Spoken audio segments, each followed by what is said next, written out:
خلاف سازش ہوئی ہے. میں نے کہا تیرے خلاف سازش نہیں, تجھے شاکان مصطفیٰ کے خلاف خارش ہوئی تھی, اس لیے تجھے نیچے اتارا. اور تیری خارش بٹھی ہوئی ہے کہ نہیں ہوئی؟ ابھی تو میدان بڑے باقی ہیں, ابھی تو تیرے سے ہم نے شہداء کا حساب لینا ہے.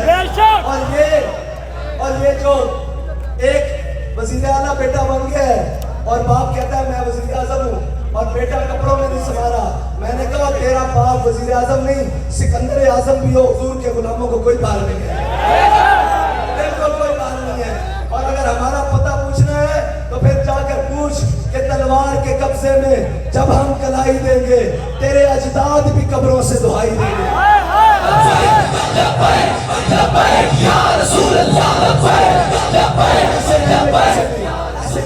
نعرہ تو ہم نے رج کے لگانا ہے نا, جس سے ان کو تکلیف ہوتی ہے. ہم لگاؤ جی لبیک یا رسول اللہ لبیک لبیک لبیک یا رسول اللہ لبیک لبیک لبیک یا رسول اللہ لبیک لبیک لبیک یا رسول اللہ لبیک لبیک لبیک یا رسول اللہ لبیک لبیک لبیک یا رسول اللہ لبیک لبیک لبیک یا رسول اللہ لبیک لبیک لبیک یا رسول اللہ لبیک لبیک لبیک یا رسول اللہ. تحریک لبیک کے بارے میں بکواس کرتے ہیں بیٹھ کر کہ یہ فرقہ وارانہ جماعت ہے. اس فیض سے بتائیں کسی کا نعرہ لگا ہے؟ اللہ اور اس کے رسول کے علاوہ کسی کا نعرہ لگا ہے؟ ہم علامہ اقبال سے پوچھتے ہیں اقبال فرقہ واریت ہوتی کیا ہے؟ اقبال کہتا ہے اقبال یہ ہند کے فرقہ ساز, وہ لگی ہے تصویریں, یہ ہند کے فرقہ ساز. اقبال یہ ہند کے فرقہ ساز گویا آزری کر رہے ہیں. اقبال کہتا ہے اس کا بس نہیں چلتا, انہوں نے اپنے قانون اپنی طاقت کے زوم میں خدا تو بنے بیٹھے ہیں لیکن یہ خدائی کا اقرار اور اعلان نہیں کر سکتے. اقبال کہتا ہے اقبال یہ ہند کے فرقہ ساز گویا آزری کر رہے ہیں, بچا کے بتوں سے دامن اپنا غبار الہ حجاز ہو جا. اقبال کہتا ہے تجھے کوئی اپنے پیچھے لگائے گا, کوئی تیر کے پیچھے, کوئی بلے کے پیچھے, کوئی زرداری کے پیچھے, کوئی جناب فلاں کے پیچھے, کوئی جناب نون کے پیچھے, کوئی جناب شریفوں کے پیچھے, کوئی جناب بلاول کے پیچھے. اقبال کہتا ہے کرنا کیا؟ کہتا ہے نہ کسی چودھری کو مانی, نہ کسی وڈیرے کو مانی, نہ کسی سردار کو مانی, بس ایک سرکار کو مانی جس کے بارے میں تیرا بابا تجھے بتا رہا ہے کہ انہیں جانا, انہیں جانا, انہیں جانا. میں نے کہا ہمارے سامنے کوئی مظلوم آ جائے نا, کوئی کمزور نساء آ جائے تو ہم یہ کہتے ہیں کہ ضعیف اگر نظر پڑے رسول کا جمال پر, ہم اس کے سامنے حضور کے جمال کا مظہر بن جاتے ہیں, اس کے سامنے پچھ جاتے ہیں وہ کمزور ہو. اور اگر کوئی ظالم آئے نظر قہر ذوالجلال پر, اس کے اوپر تو ہم اللہ کا قہر بن کے ڈوبتے ہیں. اور تمہیں کوئی غلط فہمی ہے کہ تحریک لبیک والے میدان چھوڑ کر بھاگ جائیں گے یا پیچھے ہٹ جائیں گے. تحریک لبیک والے پیچھے ہٹنے یا بھاگنے کے لیے نہیں, یہ انشاءاللہ بھگانے کے لیے ہے. اور رہی بات جو 8 گھنٹوں میں لکھ کر دے آئے, میں ان سے کہتا ہوں ہمارے کارکنوں نے 8 سال جیلیں دیکھی لیکن کسی نے ایک دفعہ بھی نہیں دیکھا کہ میں لکھ کر کہیں اپنی جان چھڑا کر گھر چلا جاؤں, بلکہ جو کوئی آیا تو انہوں نے کہا مر ہی جاؤں جو اس طرح سے جاؤں 2 قدم. انہوں نے کہا اس سے تو موت اچھی. اور دیکھی وہ کیا, یہ مٹی قیمتی ہے بادشاہوں کے خزینوں سے, یہ مٹی بابا جی بنی, یہ مٹی قیمتی ہے بادشاہوں کے خزینوں سے. ابھی تک اسلام مالدار ہے ایسے سفینوں سے, ابھی تک یہ صدا آ رہی ہے تربت کے سینے سے. اگر ذلت کا جینا ہو تو موت اچھی ہے جینے سے. آج اتر کر اقتدار کی خاطر اور جناب باتیں کرنی اور یہ کہنا, وہ کہتے ہیں کہ قائد کون ہوتا ہے؟ میں نے کہا ذرا تمہیں بتاتے ہیں قائد کون ہوتا ہے. قائد وہ نہیں ہوتا جو 4 دن جیل ملے تو پلیٹ ٹیسٹ گرا کر لندن بھاگ جائے. قائد وہ نہیں ہوتا.